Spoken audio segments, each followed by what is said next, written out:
Hello everyone, let's continue to learn English with our stories. Hey, dude, what's up? Hey, not too shabby, just trying to survive the daily grind. You?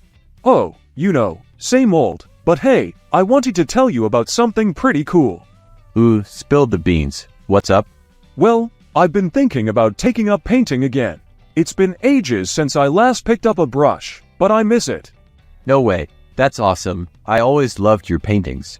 You've got real talent, you know. Ah, thanks. That's encouraging to hear. I've been feeling a bit rusty, but maybe with a bit of practice, I can get back into the groove. Absolutely, and who knows, maybe it'll spark some new inspiration or creativity. Plus, it's just a great way to unwind and express yourself. You're right. I forgot how therapeutic it can be.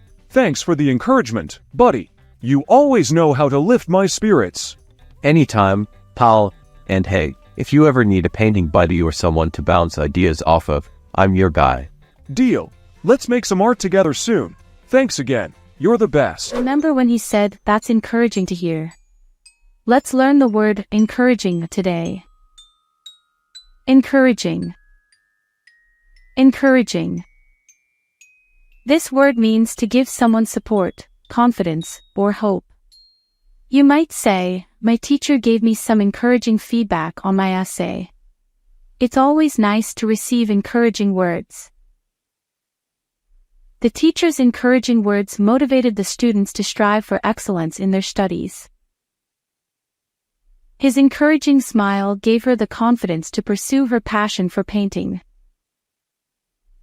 The supportive community provided an encouraging environment for new businesses to flourish.